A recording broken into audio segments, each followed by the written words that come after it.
నమస్తే, welcome to our news network. నిన్న తెలంగాణలో జరిగిన మోడీ పర్యటన విజయవంతంగా పూర్తయింది. ఆయన చాలా మాట్లాడాడు మోడీ పర్యటనలో. గోల్డ్ కొనొద్దని, వెంటనే ఆయిల్, పెట్రోల్ డీజిల్ వాడకం తగ్గించాలని, గ్యాస్ వాడకం తగ్గించాలని, ఇట్లా చాలా చెప్పాడు. ఇక వర్క్ ఫ్రమ్ హోమ్ మొదలు పెట్టాలని, ఎందుకంటే పెట్రోల్ డీజిల్ వాడకం తగ్గుతుంది కాబట్టి అని చెప్పాడు. ఇవాళ వెళ్ళి గుజరాత్ సోమనాథ్లో రోడ్ షోల్లో పాల్గొన్న. రోడ్ షోలు నడుస్తున్నాయి, పెట్రోల్ డీజిల్ ఖర్చు పెట్టకుండానే నడుస్తున్నాయేమో తెలియదు మరి. ఇక నిన్న ఆయన మాట్లాడిన మాటలు కొన్ని వివాదాస్పదం కూడా అయినాయి. రాజకీయాలు మాట్లాడకూడని, అభివృద్ధి కార్యక్రమాల గురించి మాత్రమే మాట్లాడే సమావేశంలో ఆయన మాట్లాడిన మాటలు, మన తెలంగాణ ముఖ్యమంత్రి రేవంత్ రెడ్డి మాట్లాడిన మాటలకు ఆయన జవాబు, నిజంగా కూడా అట్లా మాట్లాడడం అనేది మనం ఎట్లా చూడాలో, ఈ దేశం ఎట్లా చూస్తుంది, మేధావులు దాని గురించి ఏమంటారు, ప్రజలు ఏమనుకుంటారు, ఇటువంటివి ఏమీ ఆయనకు సంబంధం లేదు.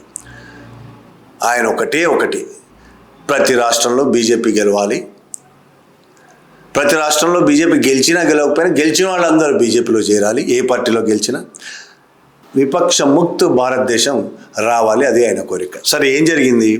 నిన్న హైదరాబాద్లో హెచ్ఐసిసిలో జరిగిన సభలో మన ముఖ్యమంత్రి రేవంత్ రెడ్డి మాట్లాడుతూ, రాజకీయాలు తాను మాట్లాడను, అభివృద్ధికి సంబంధించి మాట్లాడతానని చెప్పాడు. అవే మాట్లాడాడు.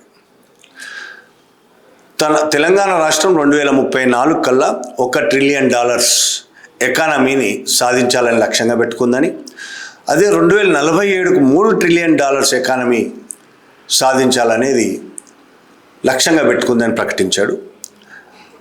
ఇప్పుడు తెలంగాణ జనాభాతో పోల్చుకుంటే, భారతదేశ జనాభాతో పోల్చుకుంటే తెలంగాణ జనాభా 3% ఉంది. కానీ జీడిపిలో భారతదేశంలో తెలంగాణ వాటా 5% ఉంది అని చాలా గర్వంగా ప్రకటించారు. నిజమే అది. తెలంగాణ, ఏపీ, దక్షిణాది జీడిపి వాటా చాలా ఎక్కువ ఉంది భారతదేశంలో. నార్త్ ఇండియా కంటే దక్షిణాది రాష్ట్రాలు, తెలంగాణది కూడా 5% ఉంది. నిజం చెప్పాలంటే మిగతా రాష్ట్రాలతో పోలిస్తే చాలా ఎక్కువ, నార్త్ ఇండియాతో పోలిస్తే చాలా ఎక్కువ. అదే జీడిపికి భారతదేశ జనాభాలో 3% కంటే తక్కువ ఉన్న జనాభా ఉన్న తెలంగాణ జీడిపిలో 5% ఉంది. దాన్ని 10% చేయాలనేది నా టార్గెట్ అని రేవంత్ రెడ్డి ప్రకటించాడు. ఆ 10% చేయడం కోసం కేంద్ర ప్రభుత్వం సహకరించాలని. ఏ విధంగా సహకరిస్తుంది కేంద్రం? ఇక్కడి నుంచి, రాష్ట్రం నుంచి కేంద్రానికి రెగ్యులర్గా ట్యాక్సులు, అనేక రూపాల్లో ట్యాక్సులు వెళ్తాయి. తిరిగి కేంద్రం కొంత మన రాష్ట్రానికి ఇస్తుంది. ఆ విషయంలో చాలా కాలంగా వివాదం ఉంది. దక్షిణాది రాష్ట్రాల నుంచి ఎక్కువ వెళ్తుంది, చాలా తక్కువ వస్తుంది. తిరిగి ఉత్తరాది రాష్ట్రాల నుంచి తక్కువ వెళ్తుంది, చాలా ఎక్కువ వస్తుంది. ఆ వివరాలు ఇంకోసారి మాట్లాడుకోవచ్చు. బీహార్, ఉత్తరప్రదేశ్, రాజస్థాన్, మధ్యప్రదేశ్ నుంచి చాలా తక్కువ ట్యాక్సులు వెళ్తాయి, కానీ వచ్చేది మాత్రం చాలా ఎక్కువ. అలాగే తెలంగాణ, ఆంధ్రప్రదేశ్, కర్ణాటక, కేరళ, తమిళనాడు నుంచి చాలా పెద్ద ఎత్తున ట్యాక్సులు వెళ్తే చాలా ఎక్కువ వెళ్తుంది. అంటే భారతదేశాన్ని ఒక రకంగా పోషిస్తున్నది ఉత్తరాదిని, దక్షిణాది అనే వాదనలు కూడా ఉన్నాయి. కాబట్టి మన తెలంగాణకు కూడా కేంద్ర ప్రభుత్వం సహకరించాలని, మోడీ సహకరించి ఎక్కువ నిధులు కూడా కాదు, అవసరమైనన్ని నిధులు, చట్టబద్ధంగా ఎంత వస్తుందో అంత నిధులు విడుదల చేయాలని ఆయన కోరాడు. ఆయన మాట్లాడుతూ ఈ విషయాలు మొత్తము మన్మోహన్ సింగ్ ప్రధానిగా ఉన్నప్పుడు, గుజరాత్ ముఖ్యమంత్రి మోడీ గుజరాత్ ముఖ్యమంత్రిగా ఉన్నప్పుడు, మన్మోహన్ సింగ్ ఉన్నప్పుడు, వేరే పార్టీ ప్రభుత్వమైనా సరే మన్మోహన్ అది పట్టించుకోకుండా ఎట్లయితే మిగతా రాష్ట్రాలతో సమానంగా గుజరాత్కు ఫండ్స్ ఇచ్చాడో, అదేవిధంగా తెలంగాణకు కూడా మోడీ ఇవ్వాలి అనేది రేవంత్ మాట్లాడాడు. దానికోసం తెలంగాణను గుజరాత్ మోడల్ లాగా తీర్చిదిద్దాలని మన్మోహన్ సింగ్ ఇచ్చిన నిధుల వల్ల మోడీ గుజరాత్ను ఒక మోడల్లా తీర్చిదిద్దాడు భారతదేశంలో. అట్లా మేము కూడా గుజరాత్ మోడల్లా తయారవడానికి సహకరించాలి అనేది రేవంత్ రెడ్డి మాట్లాడాడు. సరే, దీనికి మోడీ ఏం జవాబు చెప్పడానికంటే ముందు అసలు ఈ గుజరాత్ మోడల్ ఏంటి అనేది పెద్ద ప్రశ్న. ఏంటి గుజరాత్ మోడల్? ఇప్పుడు గుజరాత్ ఏ విధంగా ఉంది? నిజంగా అంత గొప్పగా భారతదేశంలో నెంబర్ 1గా ఉందా? ఇప్పటికీ జీడిపిలో దక్షిణాదే నెంబర్ 1గా ఉంది. పెద్ద సిటీస్లో స్మార్ట్ సిటీస్ అని అంటున్నారు, కానీ స్మార్ట్ సిటీస్ ఎక్కడ లేవు. ఆర్థికంగా భారతదేశానికి బలమైన సహకారం అందిస్తున్న సిటీలు కూడా దక్షిణాదిలో ఉన్నాయి. ఉత్తరాదిలో ఢిల్లీ, ముంబై, ఎంతో కొంత కోల్కతా ఉంది. గుజరాత్ అసలు లేదు. గుజరాత్లో ఇప్పటికీ కార్మికుల సూరత్ లాంటి చోట్ల కార్మికుల పరిస్థితి ఎంత దారుణంగా ఉన్నదో, మొన్న గ్యాస్ కరువు అయితే కార్మికులు అక్కడి నుంచి పారిపోయే పరిస్థితి ఎలా ఉందో చూసినాం. ఇంకా గుజరాత్ మోడల్ అనేది మనకు వెంటనే గుర్తొచ్చేది ఏంటంటే కొన్ని వేల మంది హత్యలు, మత విద్వేషాలు రెచ్చగొట్టి ప్రభుత్వమే నాయకత్వం వహించి, ప్రభుత్వంలో ఉన్న పెద్దలే నాయకత్వం వహించి అనేక మంది హత్యాకాండ మనకు గుజరాత్ మోడల్ గుర్తొస్తుంది.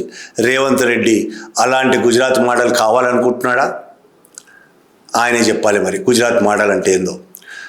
ఇంకోటి, ఇట్లాంటి మోడళ్ళు ఎవరికి ఉపయోగపడే మోడల్స్ అనేది కూడా అర్థం చేసుకోవాలి. ఇక దానికి రేవంత్ రెడ్డి ఏం చెప్పాడంటే, इसीलिए हमारा regional ring road, metro rail, Musi नदी और future city, radial roads, Hyderabad से मछलीपट्टनम पोर्ट के लिए dedicated 12 lane express highway and railway line, ये सब सारे हमारे लिए बहुत ज़रूरत है. इसके ऊपर आप एक बार स्पेशल रिव्यू तेलंगाना के लिए 1-2 घंटा वक्त निकालो. हम पूरा प्रपोजल्स आपके सामने हम लोग रखेंगे. రీజనల్ రింగ్ రోడ్డు ఆయన చాలా కాలంగా చెప్తున్నాడు. ఔటర్ రింగ్ రోడ్డు కాకుండా హైదరాబాద్కి రీజనల్ రింగ్ రోడ్డు ఒకటి ఏర్పాటు చేయబోతున్నారు. ఆ రీజనల్ రింగ్ రోడ్ దాదాపు తెలంగాణలో సగభాగం హైదరాబాదే అవుతుందేమో.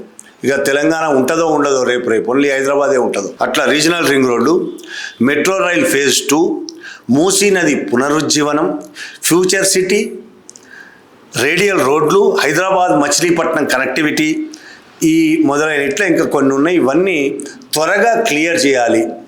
కేంద్ర ప్రభుత్వం త్వరగా క్లియర్ చేయాలి. నిధులు మంజూరు చేయాలి. వెంటనే ఒక 2 గంటలు కేటాయించి అన్ని సమర్పించడానికి అవకాశం ఇవ్వాలని రేవంత్ మోడీని కోరారు. సింగిల్ వీడియో సిస్టంలో ప్రధాని కార్యాలయం ఈ వెంటనే ప్రతిపాదనలు అనుమతించాలని ఆయన కోరాడు. देश के सामने रखा है. इसीलिए तेलंगाना के जनता इस मौके पे प्रिय प्रधानमंत्री नरेंद्र मोदी जी से एक बात मैं कहना चाहता हूं. जिस दिन इस देश का प्रधानमंत्री मनमोहन सिंह जी था, तब मोदी जी गुजरात के मुख्यमंत्री थे. 10 साल में गुजरात मॉडल इन्होंने बनाया इस देश के लिए.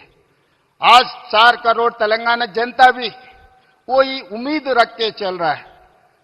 जब मोदी जी इस देश का प्रधानमंत्री है, लोग मेरे ऊपर उम्मीद रखा है आने वाले 10 साल में तेलंगाना मॉडल बना के 2034 $1 ट्रिलियन इकोनॉमी रीच करने के लिए लोग उम्मीद रखा है. तो 2034 $1 ट्रिलियन इकोनॉमी अगर तेलंगाना रीच हो गए तो 2047 तक हम लोग $3 ट्रिलियन इकोनॉमी आसानी से हम पहुंच जाएंगे. इसके लिए जैसा मनमोहन सिंह जी मोदी जी को साथ दिए एज ए प्रधानमंत्री, आज हम 4 करोड़ तेलंगाना जनता के तरफ से मेरा गुजारिश है, मेरा रिक्वेस्ट है मोदी जी से, आप भी उतना ही आशीर्वाद इस तेलंगाना राज्य पे रहना है. ఇవన్నీ ఈయన చెప్పినవన్నీ నిజంగా తెలంగాణ ప్రజల అభివృద్ధికేనా? అసలు భారతదేశంలోనే అభివృద్ధి ఇప్పుడు నడుస్తున్న అభివృద్ధి మోడల్ అనేది నిజంగా ప్రజల కోసం ఉపయోగపడేదని అయితే నేను అనుకోవడం లేదు. ఇది ప్రజల అభివృద్ధి కోసం కాదు. రాష్ట్ర అభివృద్ధి, దేశాభివృద్ధి అని వీళ్ళు మాట్లాడుతున్న మాటలు మొత్తం కార్పొరేట్ కంపెనీల అభివృద్ధి మాత్రమే. ప్రజల అభివృద్ధి ఏమాత్రం కాదు. ఇంకొక ఆర్గ్యుమెంట్ కూడా చేస్తారు వాళ్ళు, కార్పొరేట్ కంపెనీల అభివృద్ధే ప్రజల అభివృద్ధి అని. ఇది చాలా దుర్మార్గమైంది. తిరిగేసి చూడడం. ప్రజల అభివృద్ధి చెందకుండా దేశం అభివృద్ధి జరగదు. దేశాభివృద్ధి అంటేనే కార్పొరేట్ కంపెనీల అభివృద్ధి అని వాళ్ళు అనుకుంటున్నారు. కానీ నిజంగా దేశాభివృద్ధి అంటే ప్రజల అభివృద్ధి. ప్రజలకు సమానంగా అందరికీ అందుబాటులో అన్ని కనీస అవసరాలు తీరుతున్నాయా? సౌకర్యాలు అనేది చాలా దూరం మాట. కనీస అవసరాలు తీరుతున్నాయి. కనీస అవసరాలు తీరడానికి ప్రభుత్వం ఏం చేస్తుంది? అది చెయ్యడం కోసం ఏం పథకాలు రూపొందిస్తుంది? ఇది కదా. కానీ వీళ్ళు చెప్తున్నదంతా నిజానికి కార్పొరేట్ కంపెనీలకు ఉపయోగపడేవి. రీజనల్ రింగ్ రోడ్లు ఎవరికి ఉపయోగపడతాయి? మూసీ నది పునరుజ్జీవనం. నిజంగానే మూసీ నది క్లియర్ చేయడం అంటే మూసీ నది మురికి లేకుండా చేసి అద్భుతంగా పారిస్తామని చెప్తున్న వాళ్ళ ఒక కళ చూపిస్తున్నారు కదా. ఆ ఆ కళలో భాగంగా ప్రాజెక్టులో భాగంగా వాళ్ళు చెప్తున్నది మూసీ నది ఇరుపక్కల కార్పొరేట్ కంపెనీలు పెద్ద పెద్ద షాపింగ్ మాల్స్ అట్లాంటివి వస్తాయి. మళ్ళీ కార్పొరేట్ కంపెనీలు అక్కడ షాపింగ్ మాల్స్ వెళ్తాయి, బిజినెస్లు వాళ్ళ బిజినెస్లు వాళ్ళు. ఇదే కదా ప్రజలకు దానివల్ల ఏమైనా ఉపయోగం ఉంటుందా? ఇది కాదు. కార్పొరేట్లకు మూసీ నది చుట్టూ ఏం ఉపయోగపడుతుంది? రియల్ ఎస్టేట్ డెవలప్మెంట్ చేయాలి, మూసీ నది చుట్టూ రియల్ ఎస్టేట్ వ్యాపారాలు పెంచాలి. ఇది తప్ప ప్రజలకు ఉపయోగపడేది హైదరాబాద్ మచిలీపట్నం కనెక్టివిటీ. దీనివల్ల కూడా బిజినెస్ కోసమే తప్ప ప్రజలకు ఉపయోగకరమైంది ఉపయోగించుకోవాలి, ప్రజల కోసం అనేది ఇందులో ఏమీ లేదు. ఇట్లా ఈ ఒక్క రేవంత్ ప్రభుత్వమే కాదు, భారతదేశంలోని అన్ని ప్రభుత్వాలు, కేంద్ర ప్రభుత్వంతో సహా వీళ్ళు చేపడుతున్న అన్ని అభివృద్ధి కార్యక్రమాలు కార్పొరేట్ కంపెనీలకు, కాంట్రాక్టర్లకు ఉపయోగపడేది తప్ప ప్రజలకు నిజంగా అందులో ఒక 10% ఉపయోగపడుతుందేమో. ప్రజలకు 90% కార్పొరేట్ కంపెనీలకు ఉపయోగపడుతుంది. దానికోసం ఇప్పుడు ఈయన రేవంత్ రెడ్డి మోడీని బతిమిలాడుకున్నాడు, చెప్పాడు లేదా కోరాడు. అంతవరకు బాగానే ఉంది. ఒకవేళ అవన్నీ అసలు అభివృద్ధి అనేది ఇంకా లోతు చర్చలోకి పోకుండా రేవంత్ మాటల వరకే పరిమితం అవుదాం. రేవంత్ నిజంగానే కోరాడు, రాష్ట్ర అభివృద్ధి కోసమే కోరాడు ఇవన్నీ. మోడీ చెప్పిన జవాబు ఎలా ఉంది దానికి? పోనీ నిధులు ఇస్తానో ఇవ్వనో, మొత్తం 100% కాకుండా 50 ఇస్తాను, 60 ఇస్తాను, అసలు మీకేమిటి ఇచ్చేది, నేను ఇవ్వను, ఏదో ఒకటి చెప్పాలి కదా. ఆయన మాట్లాడే మాటలు ఎలా ఎంత దుర్మార్గంగా ఉన్నాయంటే, ఆయన భారతదేశ ప్రజల కోసం కాదు కానీ తెలంగాణ ప్రజల కోసం కానీ అస్సలు ఏ మాత్రం ఆలోచించడం లేదు. ఆయన పార్టీ అభివృద్ధి, ఆయన పార్టీని నడిపించే కార్పొరేట్ల అభివృద్ధి, ఆర్ఎస్ఎస్ అభివృద్ధి, రేపు హిందూ దేశం ఎట్లా ప్రకటించాలి 2047కి, ఇది తప్ప అసలు దేశము ప్రజలు వాళ్ళ సమస్యలు దేని గురించి ఆలోచించడం లేదు. ఒక ముఖ్యమంత్రి తన రాష్ట్ర అభివృద్ధి కోసం ప్రధానమంత్రి ముందే మాకు ఇవి చేయండి, కొంత తొందరగా చేయండి, మాకు ఈ పనులు చేసి పెట్టండి, ఒకప్పుడు మన్మోహన్ సింగ్ మీకోసం ఎంత చేశాడు కదా, అదేవిధంగా మీరు మాకు చేయండి అని మాట్లాడితే ఆయన ఏమంటాడంటే, నేను రేవంత్ రెడ్డితో ఒకటే చెప్పదలుచుకున్నాను. मैं रेवंता जी से कहूंगा कि 10 साल के शासन में भारत सरकार ने जितना गुजरात को दिया वो मैं आपको देने को तैयार हूं.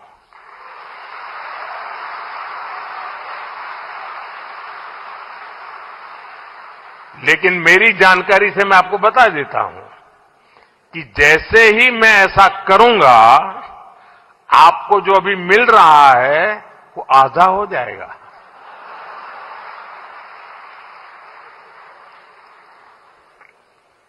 आप जहां पहुंचना चाहते हैं नहीं पहुंच पाएंगे, और इसलिए अच्छा है कि मेरे से ही जोड़ो.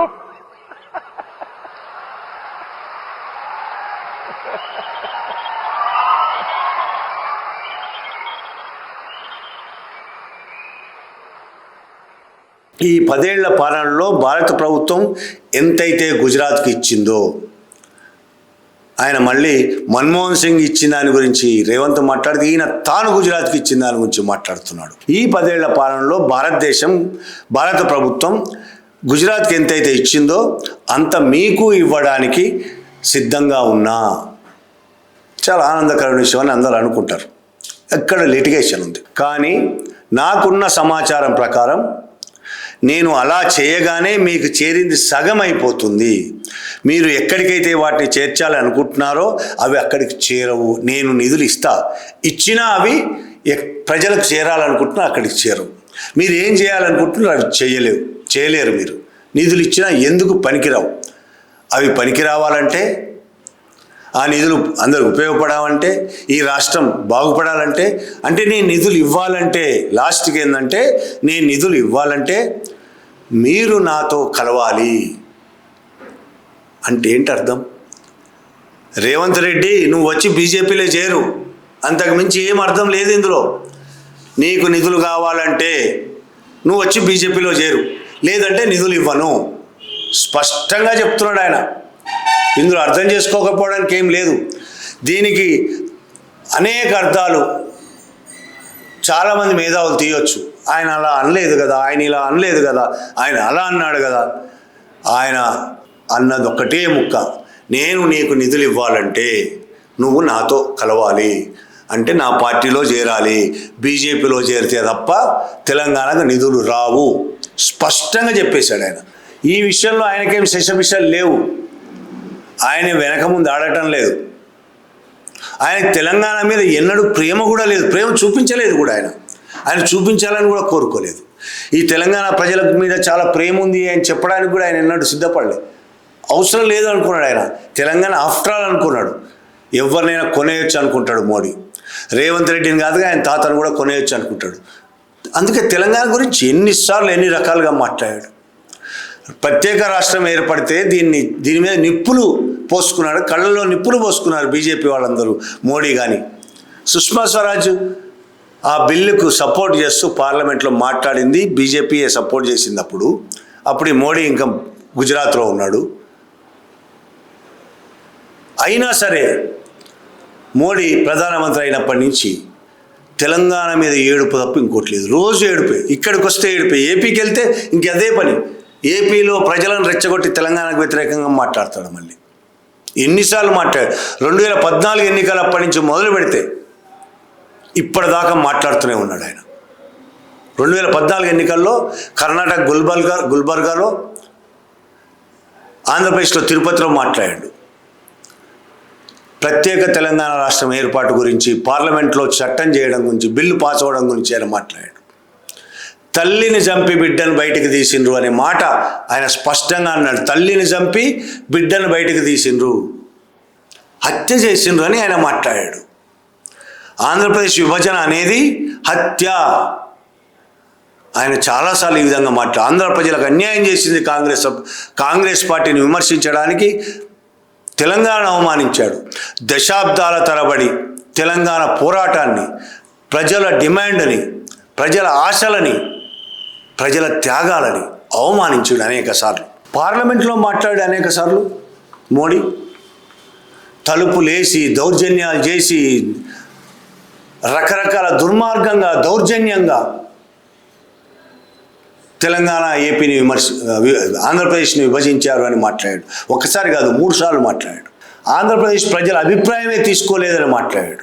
తెలంగాణ ఏర్పాటును వ్యతిరేకిస్తూ అనేక సార్లు ఆయన బహిరంగ సభల్లో, పార్లమెంటులో ఆయన ఎప్పుడో కాదు, మొన్న తేజస్వి సూర్య అంత దుర్మార్గంగా మాట్లాడితే వాళ్ళ ఎంపీ కనీసం పట్టించుకోలేదు. తెలంగాణలో ప్రజలందరూ, విపక్ష పార్టీలు కూడా, కాంగ్రెస్ పార్టీ కూడా తేజస్వి సూర్య మాట్లాడిన దానికి వ్యతిరేకంగా మాట్లాడినారు. ఆయన రికార్డు నుంచి తీసేయాలని కడియం కావ్య ఒక లెటర్ కూడా ఇచ్చింది అక్కడ స్పీకర్కి. కానీ ఇక్కడ బీజేపీ నోరు మెదపలే. ఇక్కడ బీజేపీ కిషన్ రెడ్డి మాత్రం అట్లా కాదు, ఆయన తర్వాత క్షమాపణ చెప్పాడు, నేను కూడా చెప్పాను, కథలన్నీ ఆయన క్షమాపణ చెప్పలేదు. ఒకవేళ తప్పని మీరు అనుకుంటే నేను క్షమించమని కోరుతున్నాను కిషన్ రెడ్డి అన్నాడు తప్ప తేజస్వి సూర్య క్షమించమని అడగలేదు. దుమ్మెత్తి పోశాడు తెలంగాణ మీద. తెలంగాణ ప్రత్యేక రాష్ట్రం ఏర్పడడం వాళ్ళ కంటగింపు. ఈ రాష్ట్రం మీద, ఈ ప్రజల మీద అంత వ్యతిరేకత, అంత అసహ్యం పెట్టుకున్న వీళ్ళు ఇవాళ తెలంగాణకు ఏదో నిధులు ఇస్తారంటే, తెలంగాణ గొప్పగా అభివృద్ధి చెందుతుంటే సహాయం చేస్తారంటే నమ్మాలా? రేవంత్ రెడ్డి నమ్ముతున్నాడేమో, అందుకే ఆయన మాతో చేరండి అనగానే, మీకు నిధులు కావాలంటే మాతో చేరండి అనగానే ముసి నవ్వులు నవ్వుతున్నాడు రేవంత్ రెడ్డి. కనీసం దానికి తర్వాత లేచి మాట్లాడే అవకాశం ఉండకపోవచ్చు, కానీ హావభావాలతోని ఆయన మాట్లాడిన మాటల పట్ల తన నిరసనను వ్యక్తం చేయాలి కదా. కెమెరాలన్నీ ఆయన వైపే చూస్తున్నాయి, ప్రజలంతా అక్కడ కూర్చున్న వాళ్ళందరూ ఆయన వైపు చూస్తున్నారు.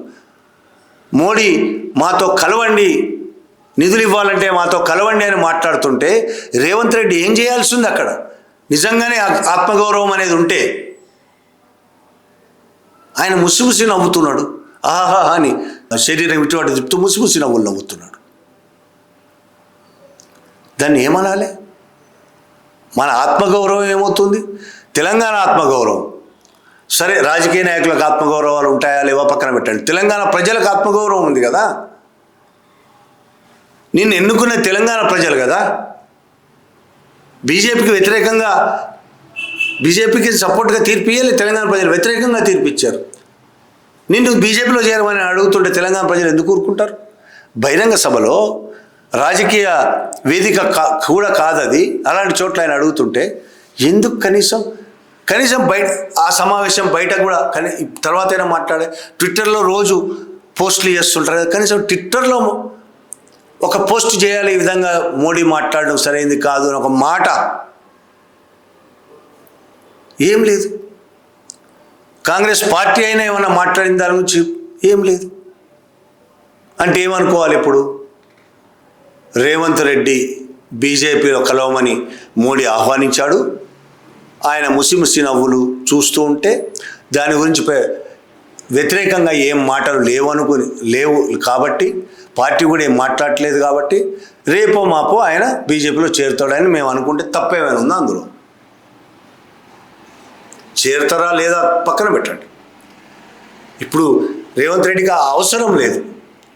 కాంగ్రెస్ లీడర్లు, కాంగ్రెస్ బాసులు ఆయనకు వ్యతిరేకంగా లేరు.